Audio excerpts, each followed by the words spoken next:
নওগাঁ জেলার ধামিরহাটে উপজেলা প্রশাসন ও জনস্বাস্থ্য প্রকৌশল অধিদপ্তরের আয়োজনে এবং ডাস্কো ফাউন্ডেশন ও ওয়ার্ল্ড ভিশনের সহযোগিতায় বিশ্ব হাত ধোয়া দিবস পালিত হয়েছে।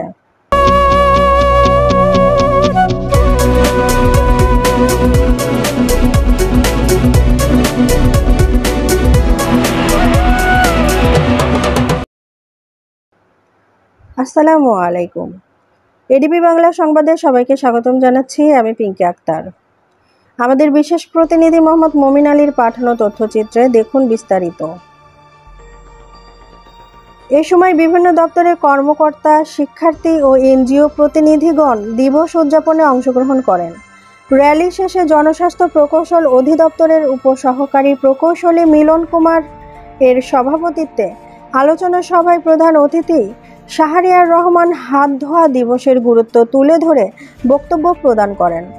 আরও বক্তব্য প্রদান করেন স্বাস্থ্য ও পরিবার পরিকল্পনা কর্মকর্তা আশিস কুমার সরকার, যুব উন্নয়ন কর্মকর্তা কামরুজ্জামান সর্দার প্রমুখ। স্বাস্থ্য ও পরিবার পরিকল্পনা কর্মকর্তা আশিস কুমার সরকার ও জনস্বাস্থ্য প্রকৌশল অধিদপ্তরের উপসহকারী প্রকৌশলী মিলন কুমার শিক্ষার্থীদের হাত ধোয়া পদ্ধতি শিখিয়ে দেন।